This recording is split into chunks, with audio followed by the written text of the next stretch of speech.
I'm 17, and I used to have an identical twin sister. We were glued at the hip, did everything together, shared everything, and honestly, she was my absolute best friend.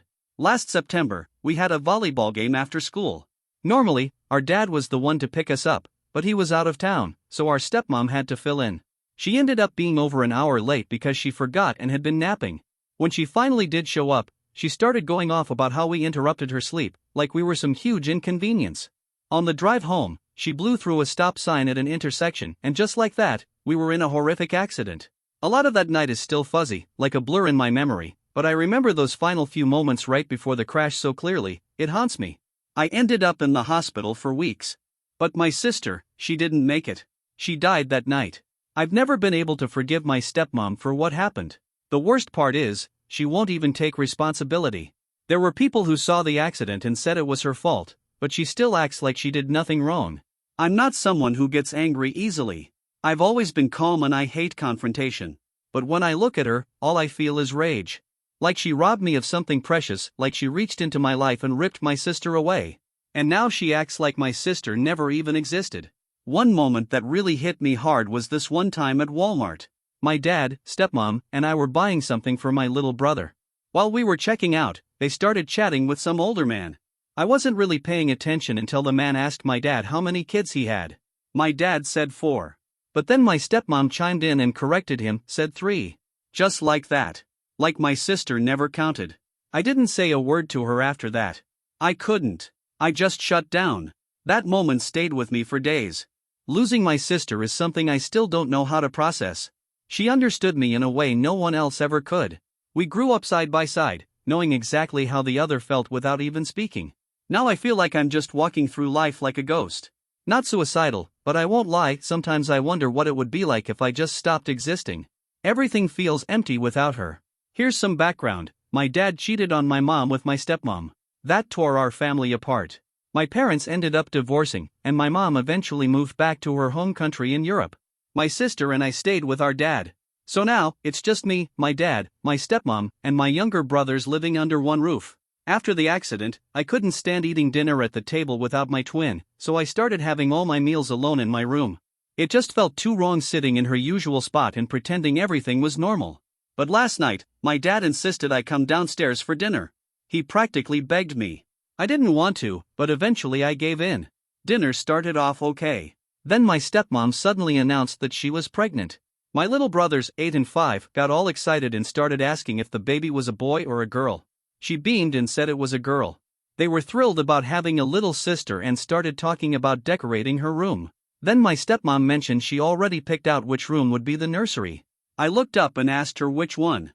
With a big smile on her face, she said she was going to use my twin sister's room. She even said she had started clearing it out that morning, moving things into the attic. I couldn't believe what I was hearing. I asked her why she hadn't told me before she started touching my sister's things. No one, besides me, had been in that room since she died. Sometimes when I miss her, I go in there just to feel close to her. Sometimes I even fall asleep in her bed. That room is the only space left that makes me feel like she's still here in some way.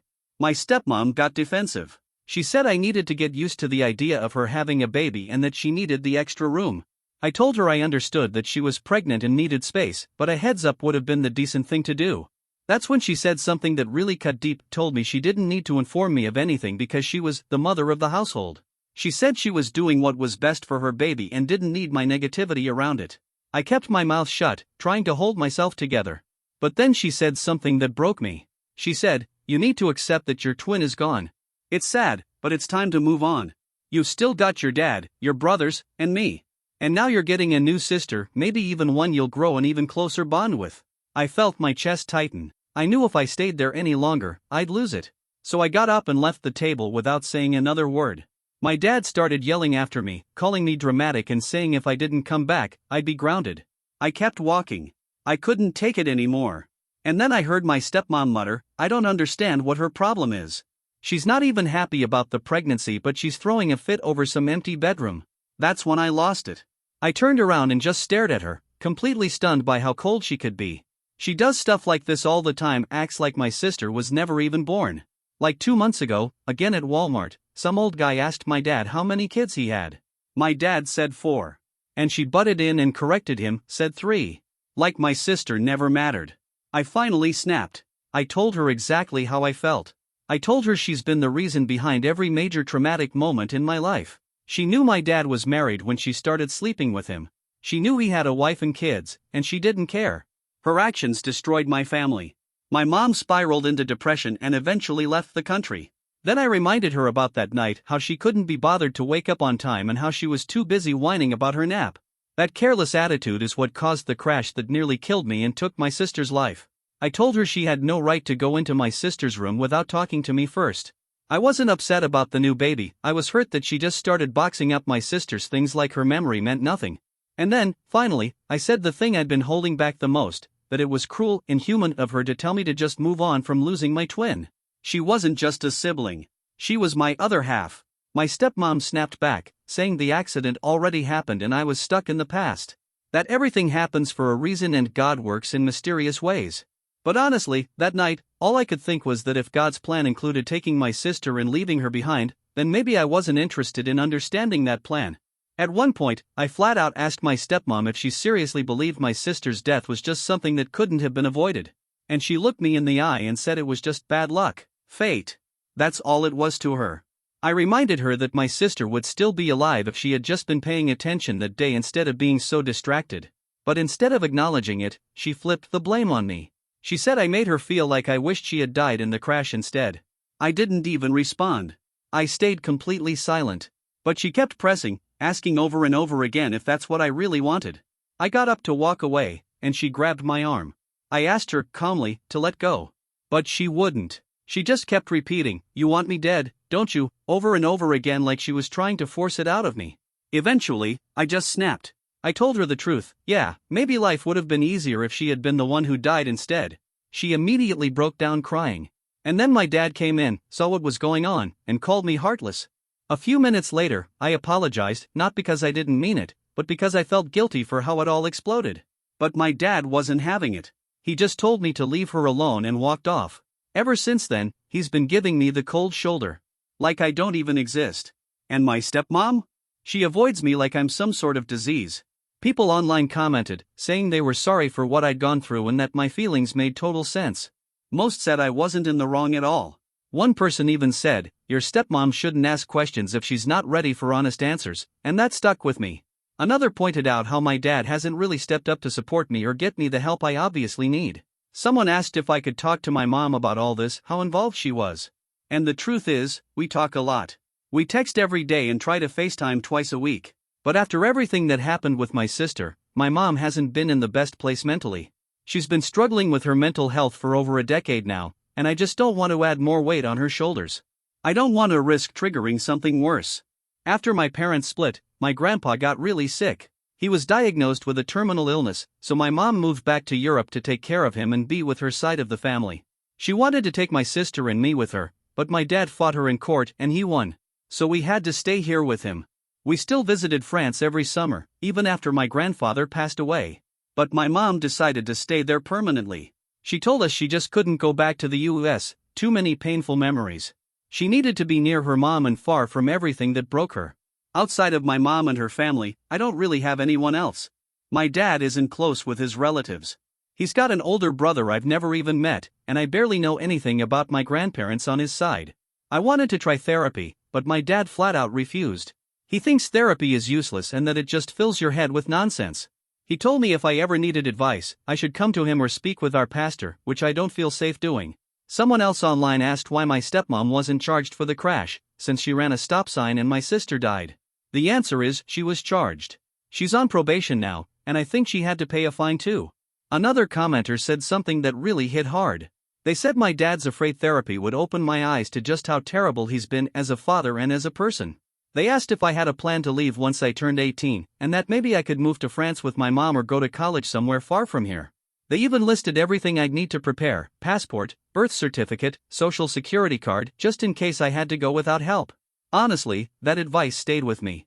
I've actually thought about moving to France more than once. I have dual citizenship, so technically I could. I can speak French fluently and understand it just fine in conversation.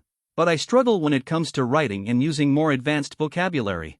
My French is casual, good enough to talk with family, but maybe not good enough for professional stuff or work. Still, I've looked into colleges nearby in my state. I've toured a few with my friends, and I even found one I really like. So right now, that's my plan: college first, then figure out the rest. The problem is, my dad keeps all my important documents locked up. I'm going to have to figure out a way to ask for them without raising suspicion. Update. Sorry it's taken me so long to update, but the last few months have been a whirlwind. First of all, thank you to everyone who supported me. After I posted the story, I went to sleep and didn't check Reddit. When I woke up, everything had blown up. There were viral TikTok videos about my situation, and I had no idea any of that was happening. Turns out, my stepmom's younger sister came across one of the Reddit story videos and sent it to their family group chat. That's how my stepmom found out. She completely lost it. She stormed into my room, took my phone and laptop, and grounded me. She claimed I had embarrassed the entire family. When my dad came home from work, he backed her up, of course. Her whole side of the family was furious. Her parents yelled at my dad, and they both tried to force me to delete the post. But I never gave them my password, so there wasn't much they could do. They kept calling me disrespectful and selfish for involving strangers in family matters. As part of my punishment, they locked me in my room. I wasn't allowed to contact anyone, not even my mom. They said I could have my phone and computer back once I'd learned my lesson. About a week later, my stepmom lost the baby. And then she blamed me. She screamed that I was the reason she miscarried. Said all the stress I caused had pushed her too far. She wouldn't even look at me after that. Just kept saying this is your fault over and over again. She got into a huge fight with my dad, saying she wanted me out of the house. She packed a bag and went to stay with her parents. She even started trying to turn my little brothers against me, and it actually worked with the older one. My dad begged me to apologize, but I didn't even understand what I'd be apologizing for. Her pregnancy had been high risk from the beginning. She's lost 3 pregnancies in the past 2 years. I don't know all the medical details, but I overheard her once talking about some kind of abnormality that made her miscarriages more likely. Still, it all broke me. 4 days after everything blew up, I attempted to end my life. My dad and stepmom had gone out with my brothers, and I was home alone. I tried to overdose on Advil. At first, nothing happened. But then the pain hit. It was unbearable. My whole body was screaming. I threw up. I couldn't move. At some point, I blacked out. Apparently, my little brother found me unconscious and covered in vomit. He screamed, and my dad called 911. I woke up in the ER, barely remembering how I got there. They gave me activated charcoal to drink and ran a bunch of tests. I had IVs hooked into my arms, and I was hallucinating for hours. Eventually, I woke up in a different hospital. And the truth? I lied. I lied to the doctors because I didn't want to get anyone in trouble. I just didn't want anyone to know how close I was to giving up. Even though I didn't want to go, I was still placed in a psychiatric hospital for a little over a week. It wasn't voluntary. My dad was completely against the idea, but they sent me anyway after what happened. I got in a lot of trouble for attempting to take my life. When I came back home, my dad didn't say a single word to me for a full week. During the time I was gone, he went through all my private journals pages where I'd written about how much I hated myself, how miserable I was, and how badly I wished my sister was still alive. He found out I had been hurting myself from reading those entries. When I got back, he forced me to sit down and read every single page out loud in front of him, my stepmom, and our pastor. It was humiliating. The pastor then lectured me for 3 straight hours about forgiveness and letting go of the past, like that would magically fix everything. As punishment, they removed the door from my bedroom because I had lost that privilege. My stepmom made it very clear, loud and clear, that she didn't want me living there anymore. My dad told me that since I had tried to harm myself, he was planning to send me away to a residential behavioral camp for troubled teens. At that point, I still hadn't gotten my phone or laptop back. They also refused to let me be alone for more than a few minutes at a time. I was stuck in the living room all day and only allowed in my bedroom to sleep.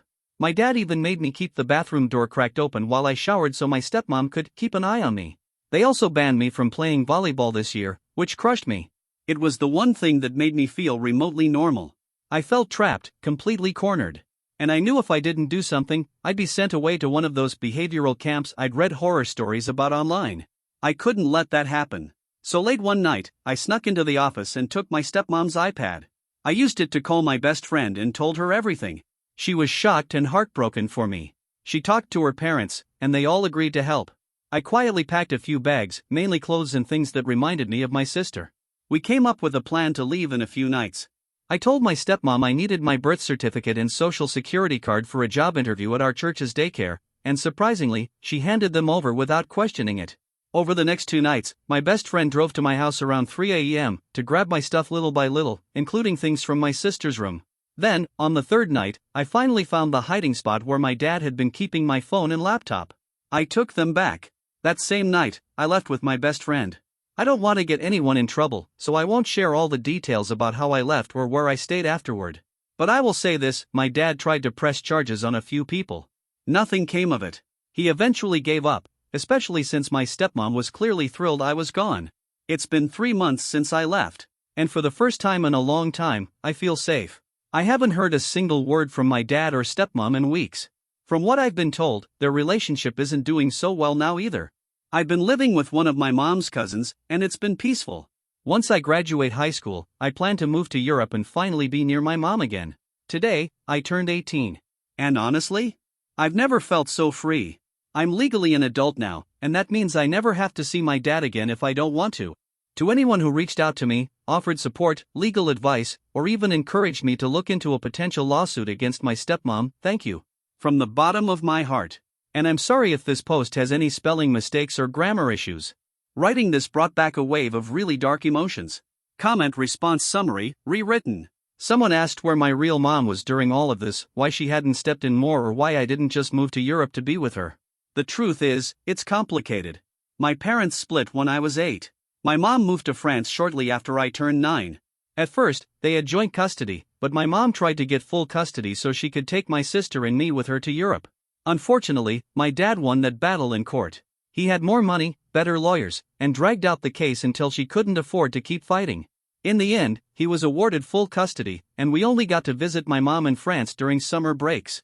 Even after the divorce, we stayed in contact with my mom through texts and phone calls year-round. After my sister died, my mom flew to the US for the funeral. She and I both begged my dad to let me live with her, but he wouldn't budge. She didn't have the money to take him back to court again.